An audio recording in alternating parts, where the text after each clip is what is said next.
Hello? Ooh.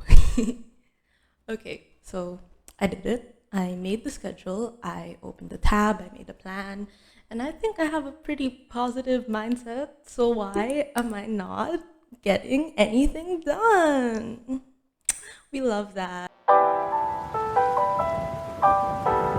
Liftoff of Mission 41B. So I'm still 2 months behind, but When they ask you how you are, you just have to say that you're it's better than before where I was like 3 months behind. So, that's a bit of progress and makes me a bit more credible. So, hi.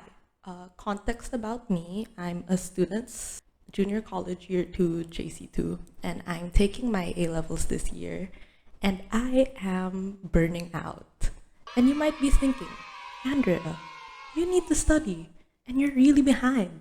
So, why are you filming and editing a video? Well, my dear naysayers, I am filming because it is creative and it makes me happy and it helps me get shit done. And I think it's a healthy way to cope.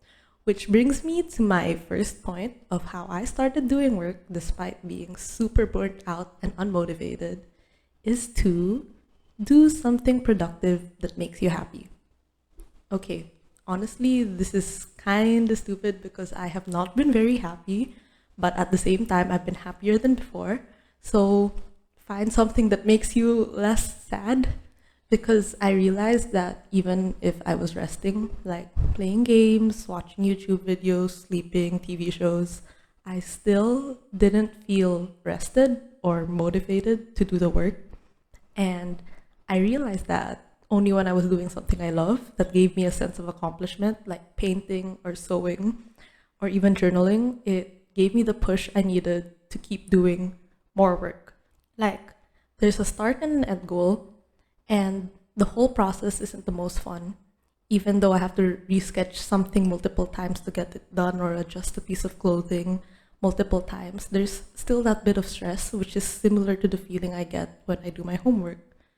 But when you finish the piece or the drawing, you feel a sense of accomplishment. So my brain again associates this stress-ish situation to an accomplishment. And by doing the small thing, it's encouraging me to get the next thing done.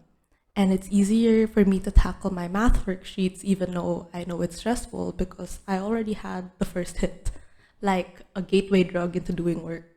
And it keeps me going, at least for the time being. But then there are times I'd reach the point where I'm so confused.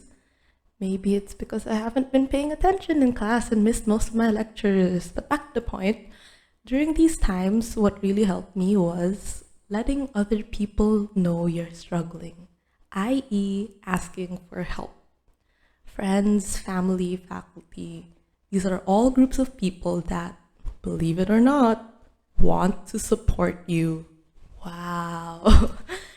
And taking this piece of advice was really hard for me. I think especially in Singapore, where everything is super competitive and people are trying to one-up you. And for me as well, I have really high expectations of myself. Oh, Lord. Okay. I like figuring things out on my own because it helps me learn. And that's great. By all means, do that. Like, learn for yourself. But if that figuring out process takes weeks and you fall topics and topics behind, then maybe it's okay to ask for help. No matter how smart you are human. And humans struggle too, and it's okay. What I did personally is let my teachers know about how I wasn't struggling, not just with the classwork, but emotionally I was really drained, like how I was so unmotivated and I really couldn't do anything. And maybe COVID had a part to play, and maybe it was just me, but it was hard. So I let my class teacher know, or my counselor as well, like there's so many people who are out there who are actually very willing to help you. And they actually did, which surprised me because I'm not the type who's used to getting help from others because I'm usually the one helping them. So like they even gave me like special consultations to catch up on the subjects I missed, even if they have the expectation of me as an A student. But I literally didn't know anything. I didn't pay attention at all.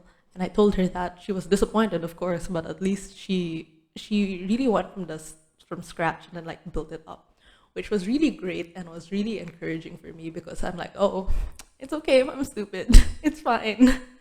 And yeah, it kind of took a lot of the pressure and stress away. And I also reached out to my friends and family to talk about how I feel. And honestly, sometimes they don't give the best advice, but just having someone to listen to you is really nice. And they also kind of help distract me from my work. So I'm not always like stressed and depressed. Yeah. I know that not everyone may have such a nice family or school, but there's usually at least that one teacher you can ask for help, or at least like senior, and they might pass it along to other teachers or other people. And what I'm trying to say is you never know what happens if you don't try, and there are people around you who can actually help.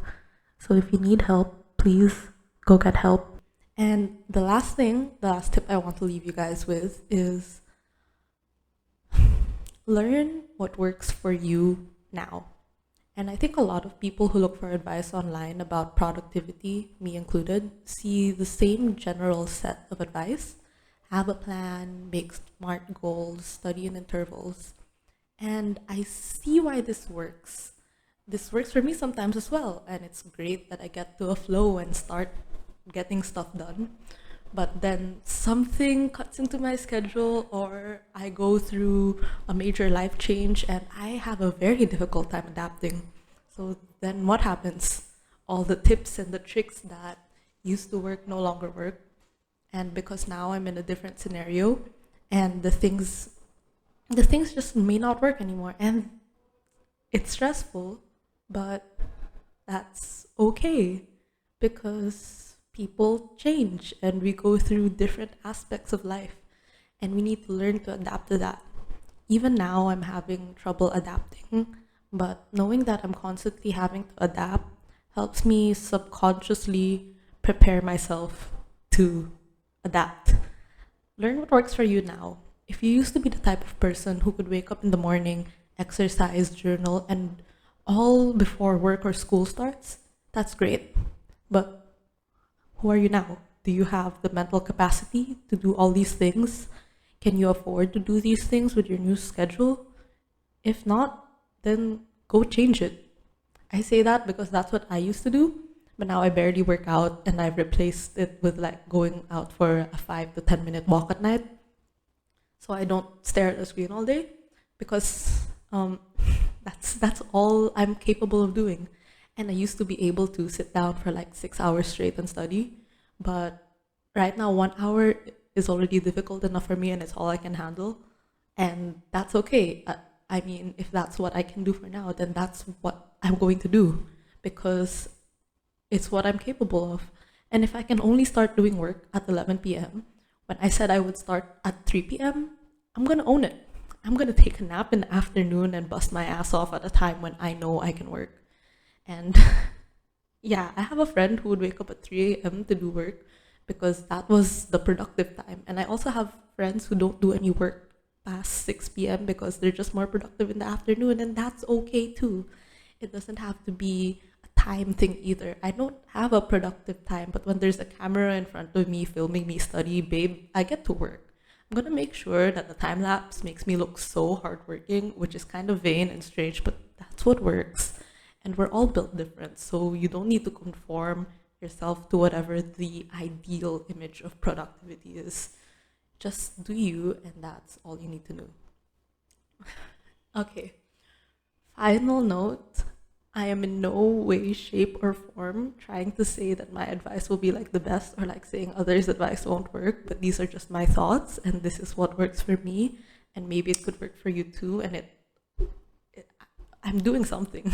It's better than being sad and doing nothing all day while locked up in a pandemic, and I'm very proud of that. So yeah, hope you liked it, and see you. Don't forget to like, comment, and subscribe. Thanks for watching.